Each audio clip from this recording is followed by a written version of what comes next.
This project was made possible by a grant from the James B. McClatchy Foundation and all SJV Water donors.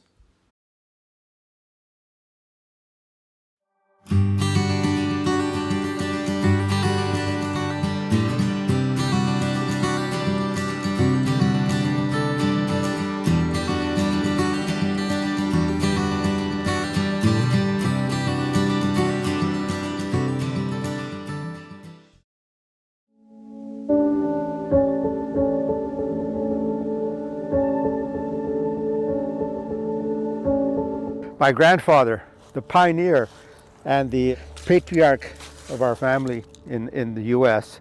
He left 1924 from our village in India, Punjab, India. He could not get a visa to the U.S., so he ended up landing in Mexico and coming up illegally from the border from Calexico and landed up in the San Joaquin Valley in 1924. After he left, my grandmother gave birth to my dad, but in all those years, he could not get a visa or have any opportunity to go back. So he became a citizen in 1955, or between 55 and 60. 1960, he returns to India as a prodigal son returning back to Punjab. And at that time, he goes back to his home and sees his son for the first time, 36 years later.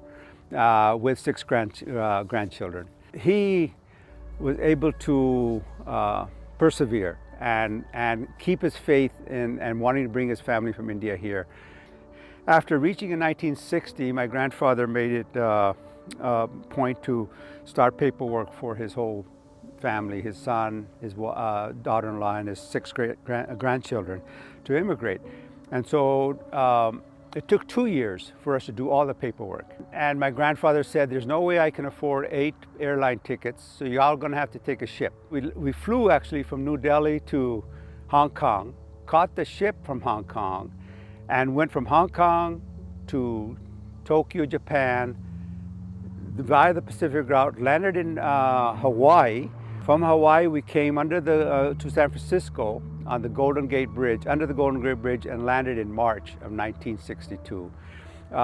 It was a 22-day journey on the ship. I was only 6 years old at that time. I'm the youngest of the 6 siblings. We lived in a little town called Cantua Creek, which was a company town. It was a place where my grandfather worked for a corporation that owned a huge amount of land, but my grandfather was in charge of their irrigation. My grandfather then moved from western Fresno County to Selma, where he had bought a vineyard.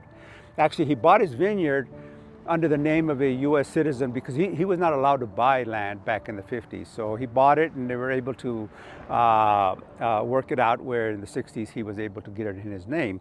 And that land is the great vineyards here. My parents actually then became the bridge builders, which I mean by that is that they built the bridge for other families to come here and live, making sure that not only took care of their family, but took care of any new immigrants that came from our area to be able to get them settled because they had gotten settled here. So they have a great legacy of their own.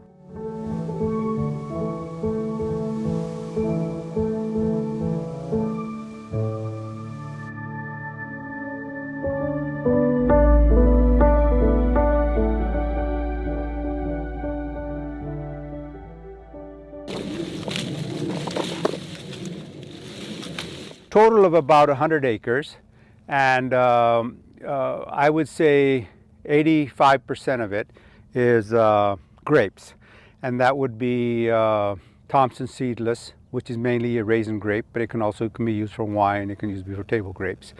The final product is in the field. After we put them on the tray, pick them off the vine and put them on the tray, and they'll come now. This evening we'll probably do that. They'll just turn this way, here and here, and they'll flap roll them and put them right there because we want to get them out of the sun. Everyone here on the east side has to have pumps because we cannot rely on canal water. Canal water is only there when it's wet years, and normally in the past, 20 years ago, it was there every year. We would have some source of surface water. The past 20 years, I would say it's been a hit and miss. This year we got 30 days of running water, and but last year I believe we didn't get any. Canal, when the water is plentiful, it's full in the summer, and the water is actually flowing through here, which is great because it's also filtering into the ground and building up the water table, and it runs for 3 months. But this year, like I said, it ran for a month. And our property is right here, and this is our gate. So all we have to do is open this gate, and it's linked to our pipeline that goes right over there. And then that goes into our vineyard. It's 90 acres. What we have is a larger well here at this farmstead. So a total of 3 wells. These 90 acres are located in 3 different locations, and each location has a well. We're accustomed to having water level at 55, 60 feet here back 20 years ago. And so there's some old wells here that didn't go very deep, and then we had a drop of about 50, 60 feet of water level. And so there were wells that we had to put new wells in or put pumps in much deeper if the wells were deep enough.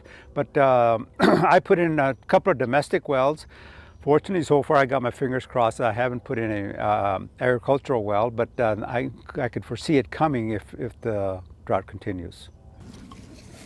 Okay, this is our well that is a very old well, and so knock on wood, it's still going strong. But it is the greatest worry of every farmer is that the water is going to continue to go down, and our water supply is not going to be available at the level that we expect.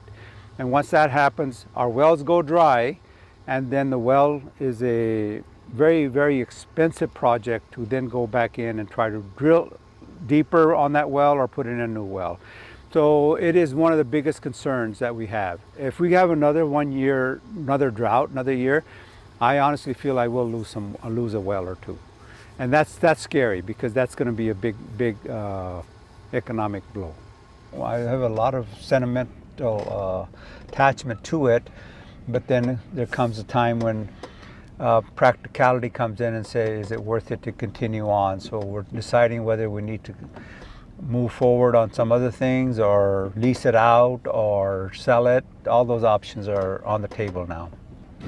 What's happening is there's a lot of small farms here, 20 acres, 30 acres, 40 acre pieces, but they're slowly going out of business as well. They're being swooped up by bigger farmers. And unless you can find a niche to make your 20, 40 acre farm work, otherwise it's almost treading water or losing situation as far as economic viability goes. So it's a way of life. It's a wonderful life, but my belief, you don't get paid for all of the time and effort you put into it, because it is a demanding job as well. So.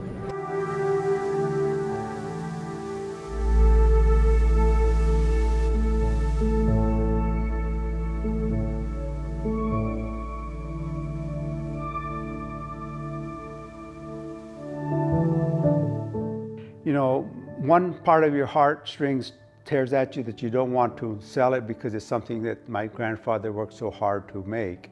The other heartstrings is, well, we have to move on and maybe pare down and have to sell the place that he originally bought. So we're in the middle of that right now, thinking about how to go forward. I do definitely want to keep farming, because farming is our way of life in the sense we do want to keep our base here, but maybe we will pare it down, but still haven't come to that hard decision, is what it is.